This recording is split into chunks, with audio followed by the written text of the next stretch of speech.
오늘 이 새벽에 하나님께서 우리에게 주신 말씀은 시편 49편 1절부터 12절까지의 말씀입니다.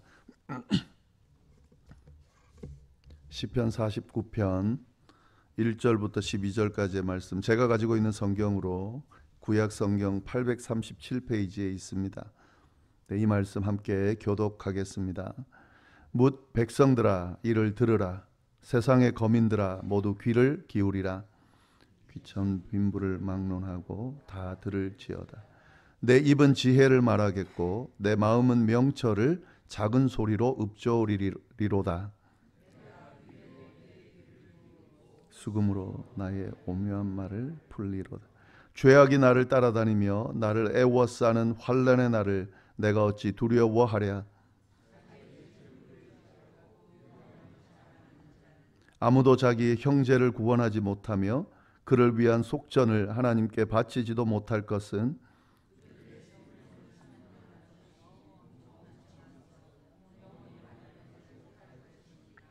그가 영원히 살아서 죽음을 보지 않을 것인가.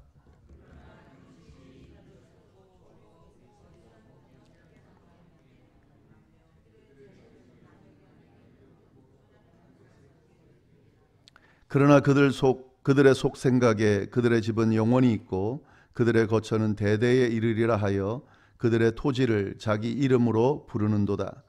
사람은 존귀하나 장구하지 못하며 멸망하는 짐승 같도다. 아멘.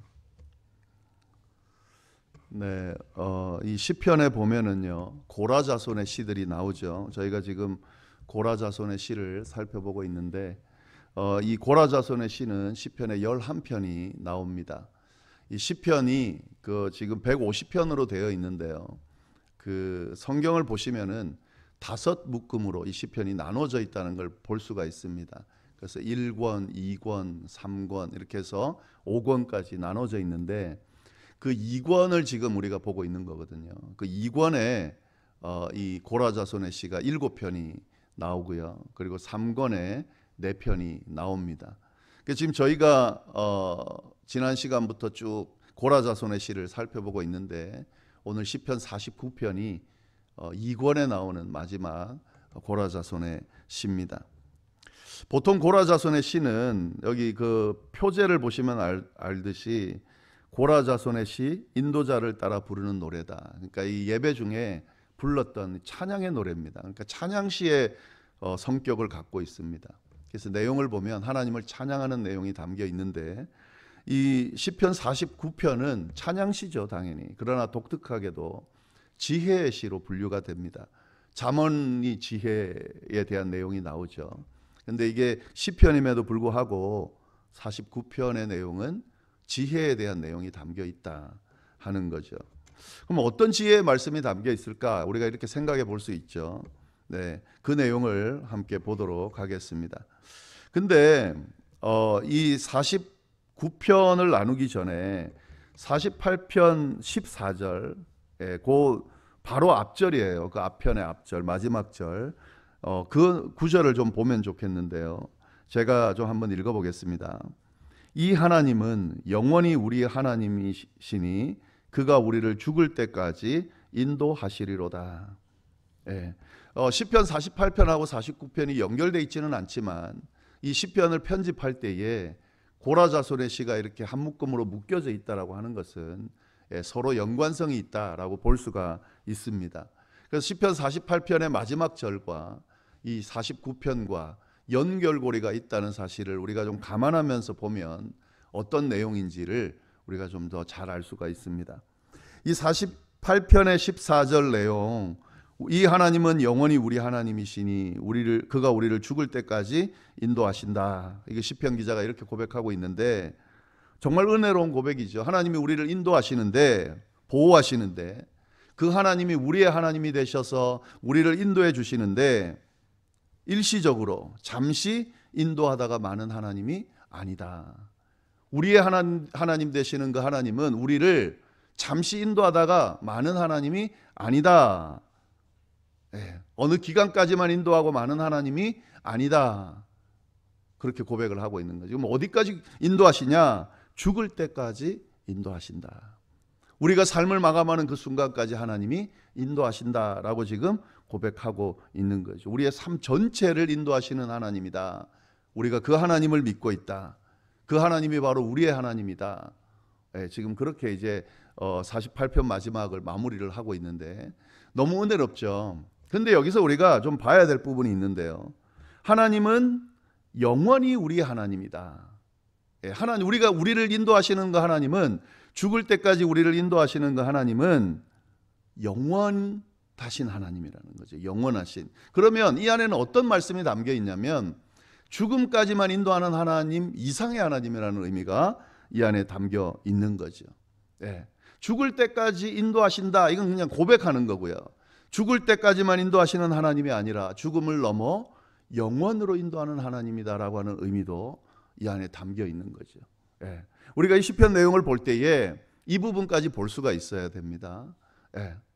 죽을 때까지 인도하는 하나님, 너무 은혜롭죠. 우리가 죽을 때까지 하나님이 인도하시고 곁에서 보호하시며 이끄신다. 은혜롭죠. 근데 기독교 신앙은, 우리를 인도하시는 그 하나님은 영원하신 하나님이에요. 그러니까 죽음까지만 인도하는 하나님이 아니에요. 죽음까지 인도하신다는 고백을 하고 있는 거지. 이 하나님은 영원으로 우리를 인도하시는, 죽음 너머의 세계도 인도하시는 하나님이다 라고 그렇게 고백하고 있다는 거죠. 우리가 이걸 잊지 말아야 되는데 이 내용이 49편에 이어지고 있다 하는 사실이에요. 우리가 그렇게 연결해서 볼 수 있어야 됩니다. 49편은 죽음 너머의 세계가 있다라고 지금 이야기를 하고 있습니다. 죽음 너머의 세계, 영원의 세계가 있다. 그렇기 때문에 이를 늘 생각하면서 살아야 된다. 그게 지혜다. 이런 말씀이 쭉 이야기되고 있습니다. 이 49편의 내용을 우리가 살펴보지 않았는데 한 가지 유추해 볼 수 있는 것은요. 이 시편이 언제 주로 불려졌냐면, 뭐 어떤 시는 뭐 예배 중에, 어떤 시는 왕이 즉위할 때에, 어떤 시는 뭐 싸워서 이기고 돌아오는 승전할 때, 뭐 이런 시편들의 어떤 그 불려지는 그 부분이 있거든요. 이 시는 언제 불려졌을까? 언제 불려졌냐면 장례식 때 이 시편이 불려졌다는 거예요. 특히 친한 친척이나 가족들이 돌아가셨을 때, 그때 그 장례식장에서 이 시를 읊조리면서 묵상을 했다 하는 거죠. 어떤 내용을 묵상했을까요? 당연히 죽음에 대한 의미를, 또 죽음 너머의 세계를, 영원의 세계를 묵상을 했겠죠. 그러니까 어떤 내용인지 우리가 충분히 추측해 볼 수 있겠죠. 구체적으로 어떤 내용인지를 좀 간단하게 보면은요, 1절, 2절 말씀을 보시면 이렇게 고백합니다. 뭇 백성들아 이를 들으라. 세상의 거민들아 모두 귀를 기울이라. 귀천 빈부를 막론하고 다 들을지어다. 지금 내가 이제 어떤 말을 할 텐데, 지혜의 말을 할 텐데 한번 들어봐라 라고 지금 이야기하는 건데, 들으라, 귀를 기울이라, 들을지어다. 두 구절에다가 유사한 말을 지금 3번이나 반복하고 있습니다. 내가 지금 하는 이 지혜의 말은 정말 중요한 말이다. 꼭 들어야 되는 말이다. 귀를 기울여 들어야 되는 말이다 라고 지금 강조하고 있는 거예요. 그러면서 들어야 될 사람이 누구냐? 모든 백성이다. 이 세상에 있는 모든 사람들이다. 그렇게 지금 이야기하고, 심지어는 귀천 빈부에 막론하고, 이 무슨 말입니까? 귀한 사람이나 천한 사람이나 부자나 가난한 자나 다 들어야 되는 내용이다. 모든 사람이라면 모두 꼭 들어야 하는 이야기를 내가 할 건데 꼭 들어라. 이거 진짜 중요한 이야기다. 이렇게 강조하면서 이야기를 하고 있습니다. 그 다음에 3절 4절 보면은 내 입은 지혜를 말하겠고 내 마음은 명철을 작은 소리로 읊조리리로다. 내가 비유에 내 귀를 기울이고 수금으로 나의 오묘한 말을 풀리로다. 이제 같은 말이죠. 내가 지금 하는 말은 아주 지혜로운 말이다. 명철이고 비유고 오묘한 말을 풀 것인데 이 지혜로운 말을 들어라. 이 지금 시편 그 내용 중에 좀 독특합니다. 앞에 나오는 4절을 이런 이야기를 하고 있습니다. 그러니까 그만큼 지금 내가 어떤 말을 할 텐데, 야, 너 정말 중요한 이야기야. 이거는 꼭 들어야 되는 이야기야. 모든 사람들이 들어야 되는 이야기야. 이 지혜의 말을 내가 지금 할 텐데 꼭 들어야 돼 라고 강조하면서, 이렇게 여러 번 강조하면서 이야기를 하고 있습니다. 그 내용이 뭐냐? 예, 이제 5절 이하 말씀이죠. 오늘은 12절까지만 볼 텐데요. 5절 말씀 보시면 이렇게 되어 있죠. 죄악이 나를 따라다니며 나를 애워싸는 환난의 날을 내가 어찌 두려워하랴. 예, 반어법인데 무슨 말이냐면 죄악이 나를 따라오고 환난의 나를 애워싸도 나는 두려워하지 않는다. 이렇게 고백하고 있습니다. 왜 이렇게 고백할까요? 네, 내용은 안 나옵니다만은 그 이유가 있다는 거죠. 죄악과 죽음이 내게 다가오도 나는 두려워하지 않는다. 우리가 문맥상으로 보거나 이 고라자손의 시를 전체적으로 연결해서 본다면 이 사람들이 계속해서 고백하는 내용이 뭡니까? 하나님이 우리를 지키신다, 보호하신다, 인도하신다, 이 내용이거든요. 그러면 이것과 연결을 한다면 나는 어떤 환난의 날에도 어떤 죽음의 순간에도 난 두려워하지 않는다. 왜? 하나님께서 나를 구원하실 것이기 때문이다. 이 이야기를 지금 하고 있는 겁니다. 그러면서 그 다음의 내용으로는 뭐냐면, 그러나 하나님을 섬기지 않는 사람들, 하나님의 인도하심을 받지 못하는 사람들은 죽음 앞에서 무기력할 수밖에 없다. 왜냐하면 하나님이 아닌 다른 걸로는 구원받을 수 없기 때문이다 라는 뉘앙스의 이야기로 이 다음 내용들을 이제 풀어가고 있습니다. 6절 7절 말씀 보면은요, 이 재물, 부, 돈으로서 구원을 얻지 못한다, 이걸 이제 분명하게 이야기를 하고 있습니다. 6절 7절 자기의 재물을 의지하고 부유함을 자랑하는 자는 아무도 자기의 형제를 구원하지 못하며 그를 위한 속전을 하나님께 바치지도 못한다. 자기 재물을 의지하고 내가 부유하다, 나는 부자다라고 자랑하는 사람들이 있는데, 그 돈이, 재물이 제일 중요하다라고 생각하면서 의시되고 있는데, 돈만 있으면 뭐든지 살 수 있고 뭐든지 할 수 있다라고 생각하는 사람들이 있는데, 세상은 그렇게 흘러가고 있는데 그렇지 않다. 재물이 있다는 것은 꼭 자랑할 만한 것이 되지는 못한다. 왜? 그 재물로, 그 돈으로, 그 부유함으로 살 수 없는 것이 있는데, 그건 다른 사람을 구원하는, 나를 구원하는, 죽음을 이기고 생명을 얻는 그것은 할 수 없다. 그 이야기를 지금 하고 있는 겁니다. 죽음이 다 다가오는데 그 죽음을 아무리 부유한 사람이라고 해도 그 돈으로 그 죽음을 사서 생명을 얻을 수 없다. 왜? 왜냐하면 8절 보시겠습니다. 8절 보면은 이렇게 돼 있죠. 그들의 생명을 속량하는 값이 너무 엄청나서 영원히 마련하지 못할 것임이니라.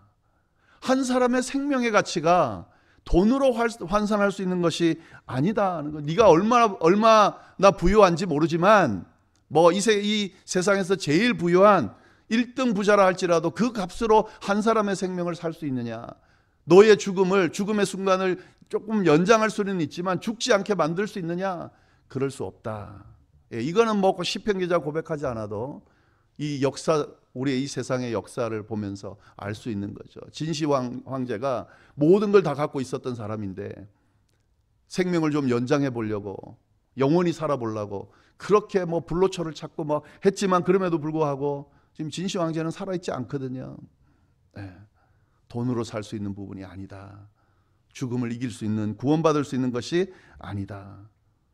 굳이 부유한 사람이라는 예를 들은 이유는 죽음을 돈으로, 이 세상 사람들이 지금 제일 중요하다고 생각하는 이 죽음마저도 살 수 있는 것처럼 재물을 모으려고 하거든요. 그리고 부러워하고 이게 전부라고 생각하고, 예를 들어서 그 이야기를 하는 거죠. 그게 아니다. 아무리 돈이 많다 하더라도 한 생명을 구할 수가 없다. 왜?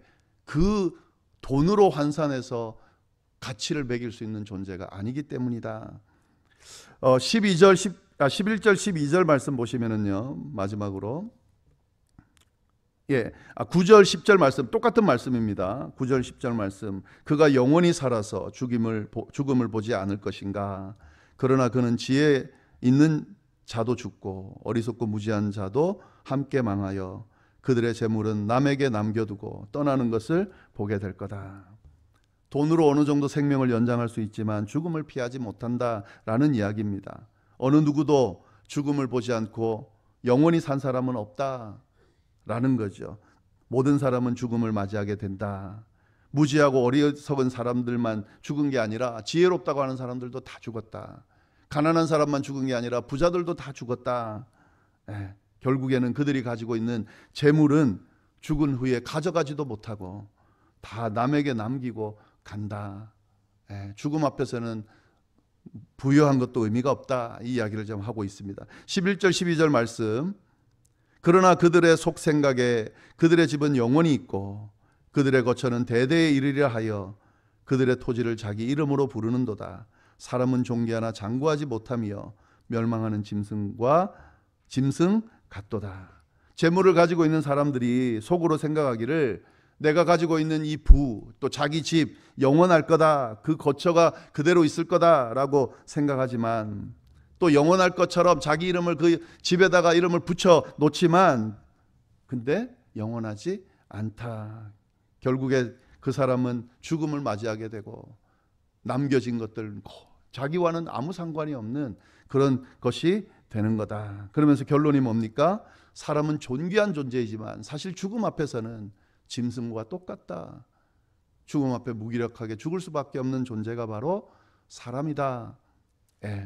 이 이야기를 하면서 이 시편 기자가 뭘 이야기하고 싶을까요?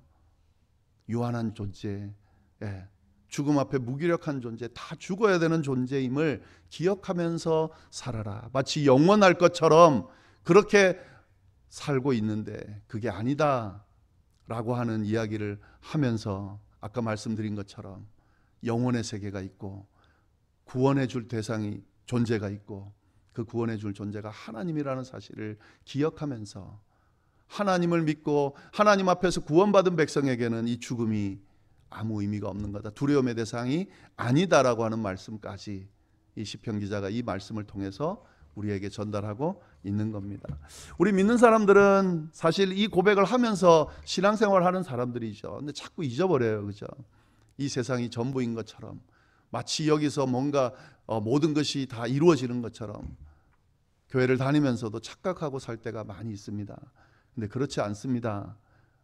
우리에게 모두 죽음이 다가오고 죽음을 맞이할 수밖에 없는 존재들입니다. 우리가 가치 있다 생각하는 움켜쥐는 것들 다 놓고 가야 됩니다. 오직 우리에게 가장 중요한 건 죽음을 넘어 영혼의 세계로 인도하는 하나님만이 우리에게 전부일 뿐이고 우리를 구원하신 예수 그리스도의 그 십자가의 보혈이 우리가 의지할 전부라는 사실을 우리가 기억하면서 그렇게 신앙생활하고 살아가야 할 것 같습니다. 기도하겠습니다. 하나님 아버지 참으로 감사합니다. 귀한 말씀 함께 나누게 해주셔서 감사하고 특별히 시편 49편의 말씀을 통해 영혼을 생각하고 죽음 너머의 세계를 우리가 묵상하며 또 하나님의 은혜를 생각하게 하시니 감사합니다.